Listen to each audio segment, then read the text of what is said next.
아침마다 말씀으로 밝은 빛을 채우네. 오늘 본문 내용을 하나의 영화처럼 그림으로 딱 이해를 한다면 어떤 모습일까요? 지금 이 이야기는 의인이 하는 이야기죠. 의인이라고 하는 것은 하나님을 믿는 사람을 이야기합니다. 하나님을 믿는 사람들이 지금 무엇을 이야기하느냐? 그 대상이 있는데 그 대상은 악인입니다. 악인들이 늘 괴롭히고 힘들게 하고 어렵게 하는 겁니다. 그러니까 이 문제는 의인과 악인 사이에서 벌어지는 일입니다. 근데 의인과 악인 사이에서 벌어지는 일은 누가 갑이냐면 악인이 갑입니다. 악인이 득세하고 악인이 힘을 가지고 있고 악인이 압력을 가합니다. 그런 와중에 의인은 괴로움을 당하고 있고 어려움을 당하고 있고 굉장히 그런 안 좋은 상태에 있는 모습입니다. 자, 그런 상태에 있는 이 문제에 대해서 지금 어떤 모습으로 그림을 그리고 있냐면 의인이 악인을 향해서 너 왜 그래? 너 나빠? 너 왜 나를 괴롭게 하는 거야? 라고 말하는 게 아닙니다. 그냥 두 사람의 관계 속에서 이루어지는 일이지만 의인은 시선을 어디로 향하냐면 악인을 향해 있는 것이 아니라 하나님을 향해 있는 겁니다. 하나님을 향해 있습니다. 그러니까 의인은 악인에게 고통을 당하지만 당하는 그 고통을 그에게 지금 방어하는 것이 아니고 일단 그로부터 얼굴을 외면합니다. 얼굴을 외면합니다. 그리고 시선을 다른 곳으로 향합니다. 향하는 시선은 악인이 아니고 하나님이세요. 그러니까 하나님을 향해서 이야기하는 겁니다. 그러니까 이런 그림은 그냥 어떤 이해관계 속에서 이해하게 하지만 사실은 신앙인이 가는 삶의 모습입니다. 마치 운동 경기를 하는 것으로 비유를 한다면 운동 경기에서 이게 경기하는 상대방은 있죠. 근데 그 모든 것들을 판단하는 그리고 평가하는 것은 누굽니까? 심판관 있잖아요. 근데 전 경기가 이 악인이 굉장히 아주 난폭하게 경기를 하는 겁니다. 막 반칙, 그리고 이제 심판관도 매수하고, 그래가지고 막 그냥 이건 운동 경기가 아니라 완전 살벌할 정도로 그냥 반칙과 그런 것으로 해가지고 결국은 이겼습니다. 그러니까 악인은 결과적으로 이긴 것에 대해서 우리가 승리하고 세상은 이렇게 살아야 돼 하고 이야기했습니다. 그런데 의인은 최선을 다하고 성실하게 하고 반칙하지 않고 제대로 규정에 따라서 경기를 했습니다. 근데 결과적으로는 졌어요. 억울하죠. 근데 오늘 본문의 이야기는 이겁니다. 결과적으로 세상에서 질 수 있다.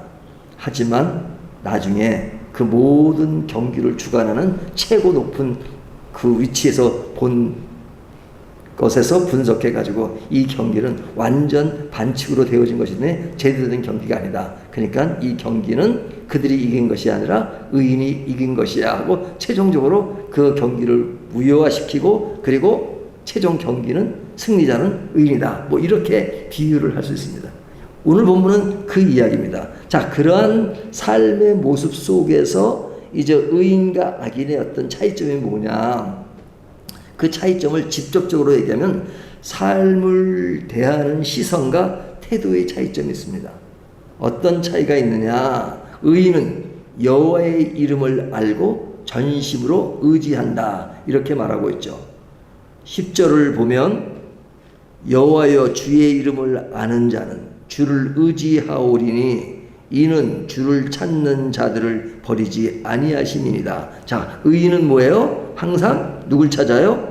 주를 의지하고 주를 찾는 자다 이거죠. 그러니까 믿는다는 것은 다른 것이 아닙니다. 믿는다는 것은 다른 것이 아니라 주의 이름을 안다. 뭐 주의 이름을 안다고 하니까 그냥 하나님이란 이름 자체만 아는 것을 이야기하는 것이 아닙니다. 이름을 안다는 것은 그분에 소속되어서 그분과 동행하는 삶을 이야기하는 것이죠. 그분이 내 삶의 주인이심을 인정하고 따르고 고백하고, 그래서 1절에 보면 내가 전심으로 여호와께 감사하며 주의 모든 기이한 일들을 전하리이다. 이것이 주님의 이름을 알고 사는 사람이죠. 그러니까 이 사람은 고난 중에도 내 힘으로 복수하려 하지 않고 피 흘리지 않고 하나님의 의로운 재판장에게 모든 문제를 의탁하는 겁니다.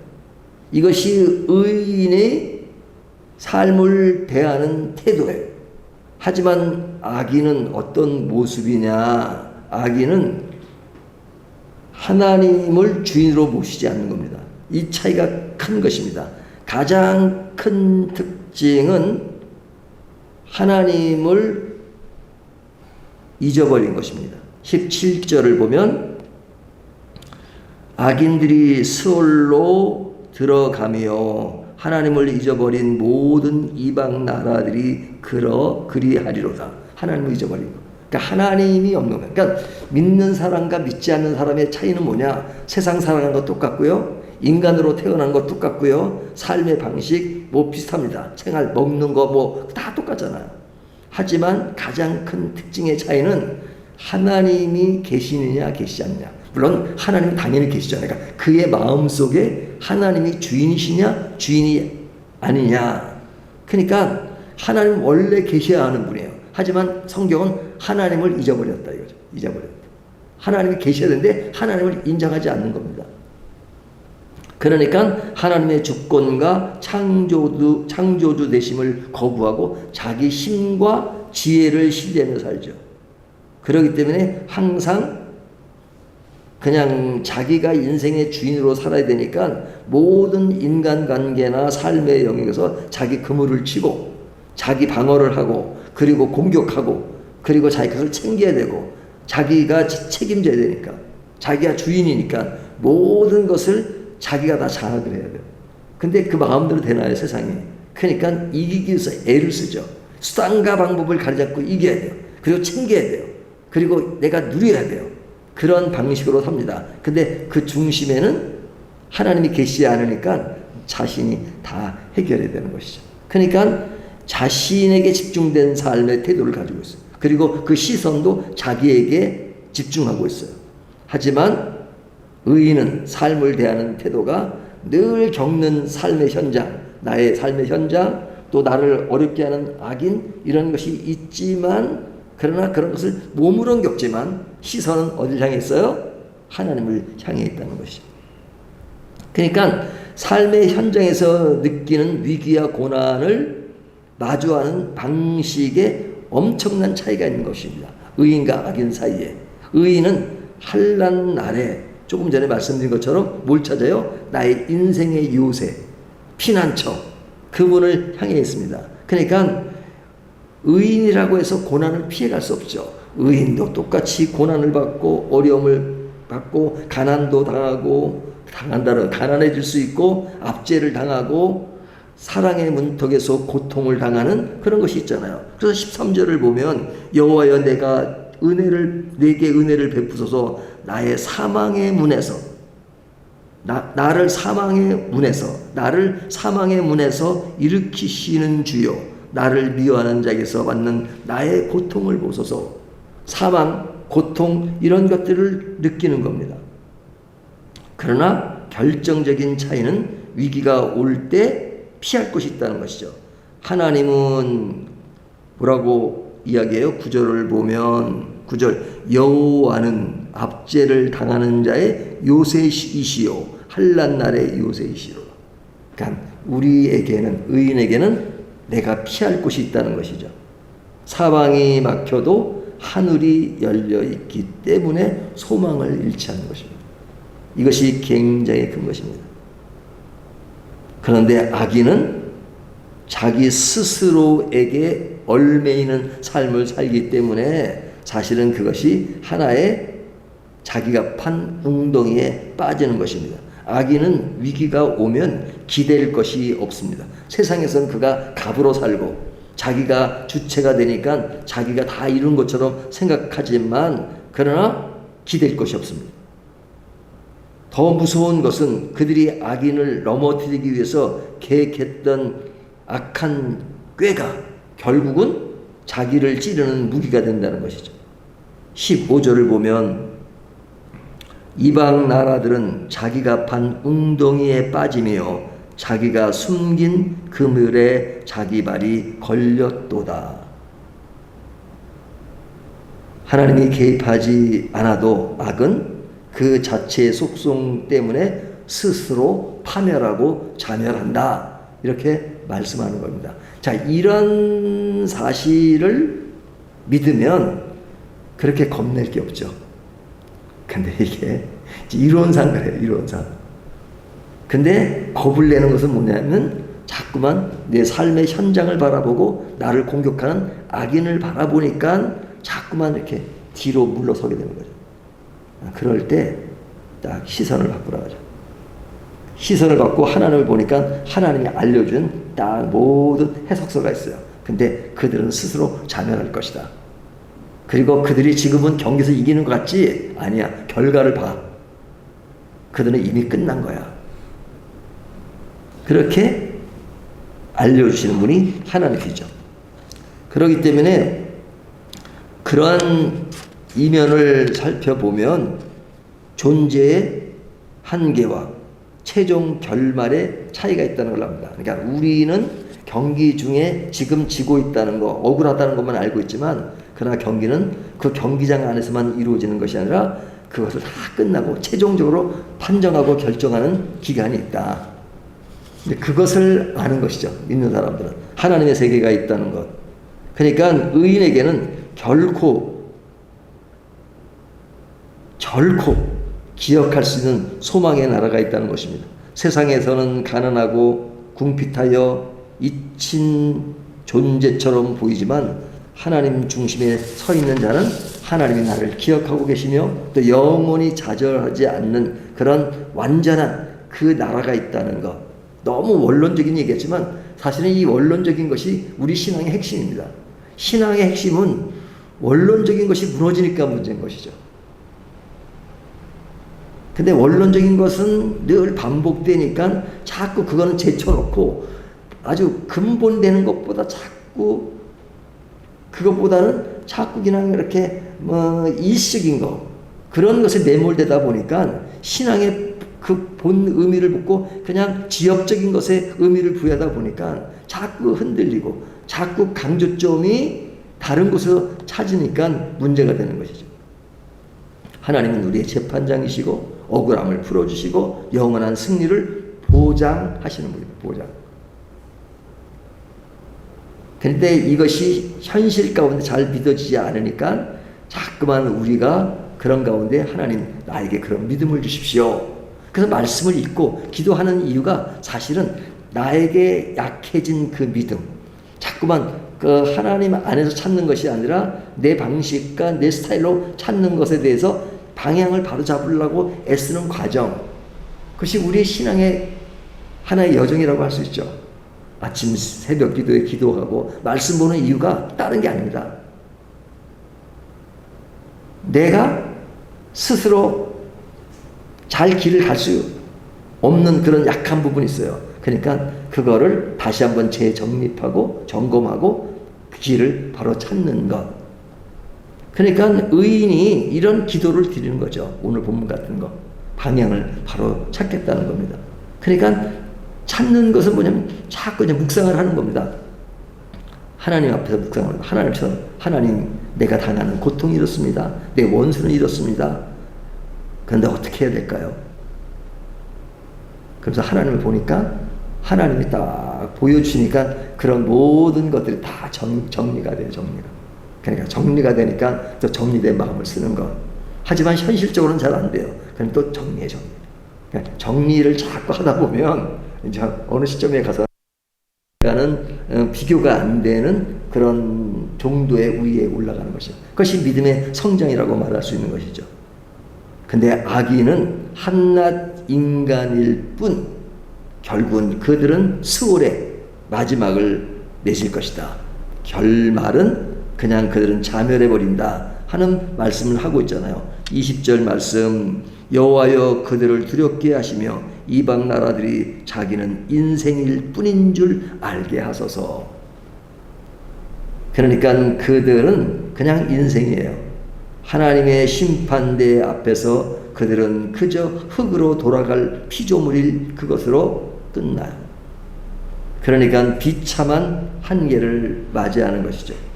결국 그들의 이름과 성읍은 역사 속에서 영원히 지어진다 하는 것이잖아요. 5절 6절을 보면 이방 나라들을 책망하시고 악인들을 멸하시며 그들의 이름을 영원히 지으셨나이다. 원수가 끊어져 영원히 멸망하였사오니 주께서 무너뜨린 성읍들을 기억할 수 없나이다. 그들을 기억할 수 없어요. 근데 이 이야기는 믿음의 성도가 결과적으로 하는 말이지만 세상은 반대가 됩니다. 세상은 반대로. 세상은 그를 더 기억하고 그를 똑똑하다 그리고 그를 성공했다고 말하지만 하나님 나라에서는 기억조차도 할 수 없다. 그리고 최종적으로 17절을 보면 악인들이 스올로 돌아가며 하나님을 잊어버린 모든 이방 나라들이 그리하리로다. 끝난 겁니다. 끝난 겁니다. 그러니까 비참한 것이죠. 비참한 것이죠. 그러니까 오늘 이 말씀은 너무너무 원론적인 얘기입니다. 하지만 원론에 충실해야 합니다. 그러니까 우리가 세상을 살아갈 때 어디를 보고 살아가야 되느냐? 그러니까 가까운 데는 악인이 있고 우리의 삶의 현장이 있고 그래서 늘 부딪히니까 항상 근시안 쪽으로 그것만 바라보는데 그럴수록 위를 바라보자. 위를 바라보자. 우리의 인생길은 다 앞이 있고 뒤가 있고 옆이 있고 위가 있고 아래가 있잖아요. 근데 제일 많이 훈련해야 될 것은 위를 바라보는 것이죠. 위를 바라보는. 세상은 위 바라보지 말고 앞만 바라보고 가라. 앞만. 그러면 성공한다. 우리는 앞을 바라봐야죠. 또 뒤도 바라봐야죠. 옆도 바라봐야죠. 하지만 제일 중요한 것은 하늘이 딱 이렇게 딱 하늘에서 다 보여줘요. 전체를 다 보여줘요. 딱 근데 하나님이 이제 그런 우리에게 딱 또 핸드폰 하나 주셨어. 하나님 보시는 핸드폰으로 다 볼 수 있어. 하나님 보시는 거 전경이다. 그러면 방향을 제대로 잡으시잖아요. 이런 방향을 제대로 잡고 나가는 저와 여러분이 되시기를 주님의 이름으로 축원합니다.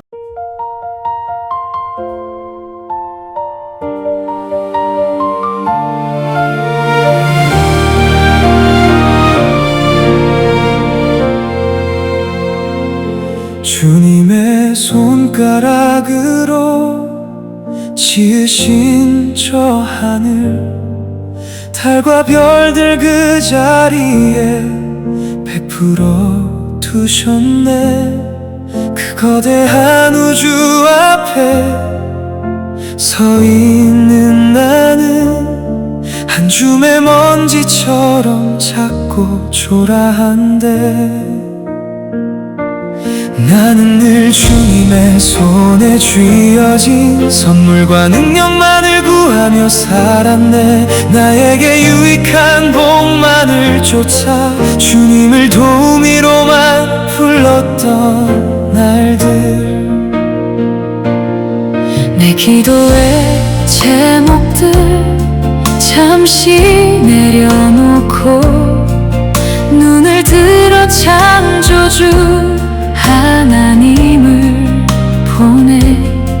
온 땅에 가득한 주의 아름다운 이름 하늘 위에 높이 세워진 주의 영광. 주님이 주시는 무언가가 아니라 주님 그분이 누구신지 아는 것. 내 유익을 구하노라.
먹이와 어린아이들의 입술로 권능을 세워 대적을 잠잠케 하시는 주. 세상의 강함이 아닌 주를 아는 지혜가 내 영혼의 가장 깊은 방패가 되네. 내 조건이 아닌 주님의 선언으로 내 존재는 이미 완벽하게 복되니 더는 내 결핍에 흔들리지 않네. 사람이 무엇이기에 주가 생각하시며 인자가 무엇이기에 이토록 돌보시나요. 나를 돕는 하나님 그 종교를 넘어 나를 위하시는 하나님 그 사랑을 보내. 천사보다 조금 못하게 나를 지으시고 영화와 존귀의 관을 내게 씌우신 주님. 주님의 눈 속에 담긴 내 가치를 보내. 선물을 구하던 자 주님의 얼굴을 보고 도움을 구하던 자 주님의 주권을 믿네. 하나님이 누구이신지 아는 것이 내 믿음의 핵심. 나를 향한 그분의 생각이 내 삶의 영원한 이유. 사람이 무엇이기에 주가 생각하시며 인자가 무엇이기에 이토록 돌보시나요. 나를 돕는 하나님 그 종교를 넘어 나를 위하시는 하나님 그 사랑을 보내. 영화와 존귀의 관을 내게 씌우신 주님. 여호와 우리 주여 주의 이름이 온 땅에 어찌 그리 아름다운지요. 어찌 그리 아름다운지요.